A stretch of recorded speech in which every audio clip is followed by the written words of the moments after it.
केसर एक ऐसी चीज जो जिस खाने में डल जाए उसमें ही फ्लेवर का ब्लास्ट हो जाए। केसर ऐसी चीज जो औरतें, महिलाएं, लड़कियां अपने चेहरे पर लगा लें, उसका सेवन दूध में मिला के करें तो चेहरे में दमक आ जाती है। इतनी पावरफुल ये चीज है केसर कि प्रेग्नेंट विमेंस को अगर प्रेगनेंसी के दौरान केसर का सेवन कराया जाता है तो बच्चे गोरे पैदा होते हैं, ऐसी मान्यता है। कई लोगों को ये मालूम तक नहीं कि केसर है क्या चीज, एक वेजिटेबल या एक स्पाइस यानी कि एक मसाला, सब्जी है मसाला। तो केसर जो होता है वो मसालों की श्रेणी में गिना जाता है, और ऐसा वैसा मसाला नहीं भाई साहब। केसर जो है वो दुनिया की सबसे महंगे मसाले में गिना जाता है। सबसे महंगा मसाला है by weight, to be honest, सबसे महंगा।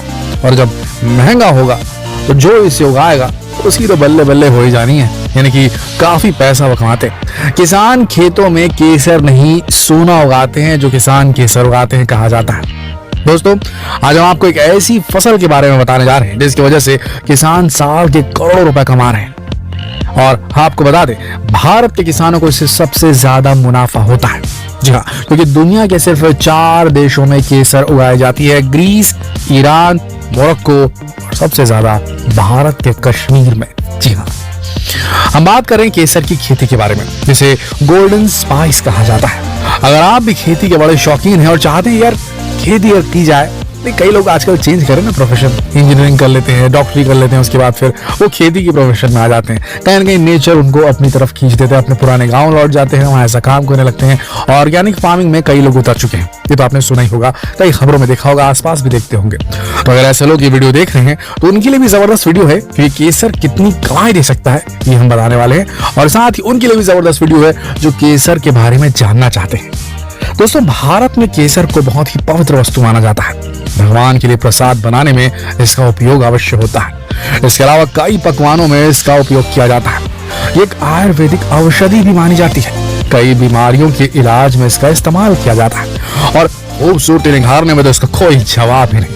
तभी तो कई कॉस्मेटिक्स बनाने में इसका उपयोग किया जाता है, और इतना उपयोगी होने की वजह से इसकी मार्केट में बहुत ज्यादा डिमांड है, जिसकी वजह से इसकी कीमत हमेशा आसमान पर रहती है। आप सोच सकते हैं कि 1 किलो केसर की प्राइस क्या होगी। अभी मार्केट में इसकी प्राइस 2,50,000 से 3 लाख रुपए प्रति किलो चल रही है। ऐसे ही इसे गोल्डन स्पाइस नहीं कहा जाता, इतनी महंगी होती है ये केसर। तो ही ना ये करोड़पति बनाने वाली फसल।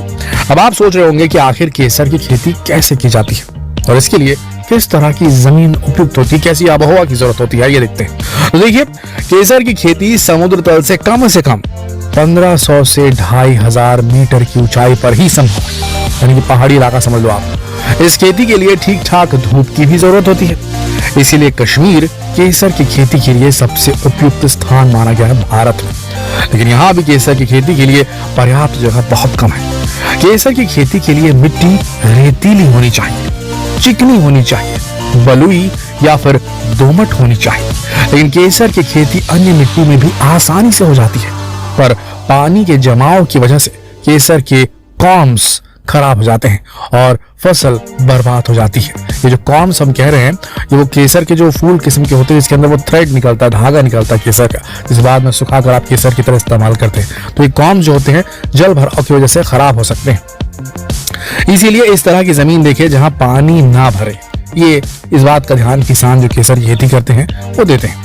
किसी भी फसल को रोपने का एक निश्चित समय होता है, ये तो आप भी जानते हो कि हर फसल जो लगाई जाती है वो हर समय नहीं लगाई जाती, तो उसका एक समय होता है। और ये सही समय पर बीज नहीं रोपने से अच्छी फसल नहीं मिल पाती है। इसीलिए बीज को हमेशा निर्धारित समय पर ही खेतों में लगाया जाता है। केसर की फसल लगाने का सही समय ऊंचे पहाड़ी क्षेत्रों में जुलाई से अगस्त के बीच होता है, लेकिन मध्य जुलाई का समय इसके लिए सबसे बेस्ट होता है, ऐसा माना जाता है। अगर मैदानी इलाके में केसर की खेती होती है तो फरवरी से मार्च का समय इसके लिए उपयुक्त रहता है। इसका बीज जो होता है वो लहसुन जितना बड़ा होता है, जो लहसुन होती है ना, गार्लिक, उतना जितना बड़ा इसका बीज होता है। एक बार केसर को बोने के बाद आप अगले 15 साल तक इससे पैदावार ले सकते हैं, ये बात समझ लीजिए। हर साल अक्टूबर नवंबर में इसके पौधों में फूल आ जाते हैं और आप इस पौधे से ही अगली बार के लिए बीज भी इकट्ठा कर सकते हैं।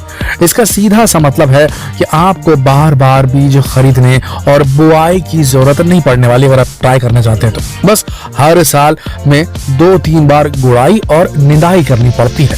ये फूल सीधे जमीन से निकलता है। ये 2 से 3 इंच तक लंबा होता है। इसमें 6 पंखुड़ियां होती हैं। 3 पत्तियां लाल रंग की और 3 पत्तियां नारंगी रंग की होती है। इसमें से नारंगी पत्तियों को अलग कर लिया जाता है। इन्हीं से केसर बनता है। इस प्रकार 165 फूलों की पत्तियों को इकट्ठा करने पर 1 ग्राम केसर मिल पाता है। आप समझ रहे हैं क्या बोलना चाह रहे हैं? 165 फूलों की पत्तियों को इकट्ठा करने के बाद ही 1 ग्राम ओरिजिनल केसर मिलता है। इसी वजह से ये काफी महंगा होता है। पहले ऐसा माना जाता था कि केसर को केवल कश्मीर या पहाड़ी इलाकों में ही उगाया जा सकता है, लेकिन अब मैदानी इलाकों में भी केसर की खेती करके किसान खूब मुनाफा कमा रहे, करोड़पति बन रहे हैं। बस शर्त ये रहती है कि एक दिन में आपको इसकी फसल में 4 से 5 बार पानी डालना होता है, लेकिन इससे मिलने वाले मुनाफे के आगे ये कुछ भी नहीं है। वहीं अगर बात करें कश्मीर के किसानों की, तो पिछले कुछ सालों में कश्मीर के किसानों ने बहुत बुरे दिनों का सामना किया। 5 अगस्त 2019 को 370 धारा हटने के बाद वहां कई महीने तक कर्फ्यू जैसे हालात रहे। यही वो समय होता है जब किसान केसर की बुआई करते हैं। ऐसे में किसानों के खेत सूने पड़े रह गए। वहीं उसके बाद देश में महामारी के कर्फ्यू के चलते ना तो फसल हुई और ना ही सही समय पर उसकी कटाई हो पाई, जिसकी वजह से कई छोटे किसानों को खाने के लाले भी पड़ गए। लेकिन अब घाटी में धीरे धीरे हालात सामान्य हो रहे हैं और अब उनके सामने काफी सारी चुनौतियां आम खड़ी हुई। पहले केसर की खेती केवल कश्मीर में ही होती थी, जिसकी वजह से यहाँ के किसान इससे अच्छा मुनाफा कमाते थे। लेकिन अब देश के कई और इलाकों में भी केसर की खेती होने लगी है, जिसकी वजह से आने वाले दिनों में केसर की पैदावार बढ़ जाएगी। कश्मीर के किसानों को डर है कि इसकी वजह से उनका मुनाफा कम हो जाएगा, पर मार्केट में केसर की इतनी मांग है कि हमें नहीं लगता कि यहाँ किसी का भी कोई घाटा होने वाला है। लेकिन बड़ी बात, ये जो सारी चीजें हुई जिसके चलते केसर की खेती सही तरीके से कश्मीर में नहीं हो पाई, उसकी वजह से ना सिर्फ केसर को उगाने वाले किसानों पर प्रभाव पड़ा, बल्कि पूरे देश भर में आपको अपने खुद इसको महसूस किया गया होगा। अगर आप मार्केट जाकर केसर खरीदते होंगे तो केसर के दाम बेहद बढ़ गए थे दोस्तों, और अच्छी क्वालिटी का केसर मिलना मुश्किल हो गया था। क्योंकि रेस्टोरेंट वाले भी ये बहुत ज्यादा इस्तेमाल करते हैं, होटल्स में भी बहुत ज्यादा इस्तेमाल होता है। ऐसे केस में ये आम जनता के लिए काफी महंगा हो चला था। अभी भी इसके दाम जो है वो कम नहीं है। जैसे हमने बताया आपको, 2.5 लाख से 3 लाख रुपए किलो तो नॉर्मल समय में रहता है। अभी तो इसके दाम और भी बढ़े हुए हैं, शायद 4 लाख के आसपास है। तभी ये सही तरीके से जो है लोग इसे इस्तेमाल नहीं कर पा रहे। तो केसर एक बहुत ही बहुमूल्य प्राकृतिक औषधि कह सकते हैं इसे। केसर के इतने लाभ हैं जिन्हें गिनना मुश्किल है। बस इतना है कि केसर को सही मात्रा में सही तरीके से कंज्यूम करने की एक जो तरीका होता है वो पता होना चाहिए कि केसर गर्म भी करता है। दोस्तों, कैसा लगा आपको केसर के बारे में सारी जानकारी प्राप्त करके हमें कमेंट सेक्शन में जरूर बताइएगा। और अगर आपको भी कोई इंटरेस्ट जाग रहा है यार कि यार चलो थोड़ी सी खेती में भी हाथ आजमा लिया जाए, तो जाइए स्टडी वडी कीजिए। आजकल तो इतने सारे इंस्टीट्यूट खुल चुके हैं फार्मिंग में भी जो काफी अच्छी ट्रेनिंग देते हैं। अगर इंटरेस्टेड हैं तो जाइए, देखिए केसर की खेती के बारे में स्टडी कीजिए और ये जरूर बताइएगा कि आप में से किन किन लोगों को केसर की खुशबू पसंद आती है। अपनी खीर में, अपनी बिरयानी में डालकर आप कौन कितने लोग खाते हैं अपने केसर, ये जरूर बताइएगा कमेंट सेक्शन में। कल फिर मिलते हैं एक और दिलचस्प वीडियो में। तब तक के लिए आप सबका इस वीडियो के अंत तक बने रहने के लिए दिल से धन्यवाद।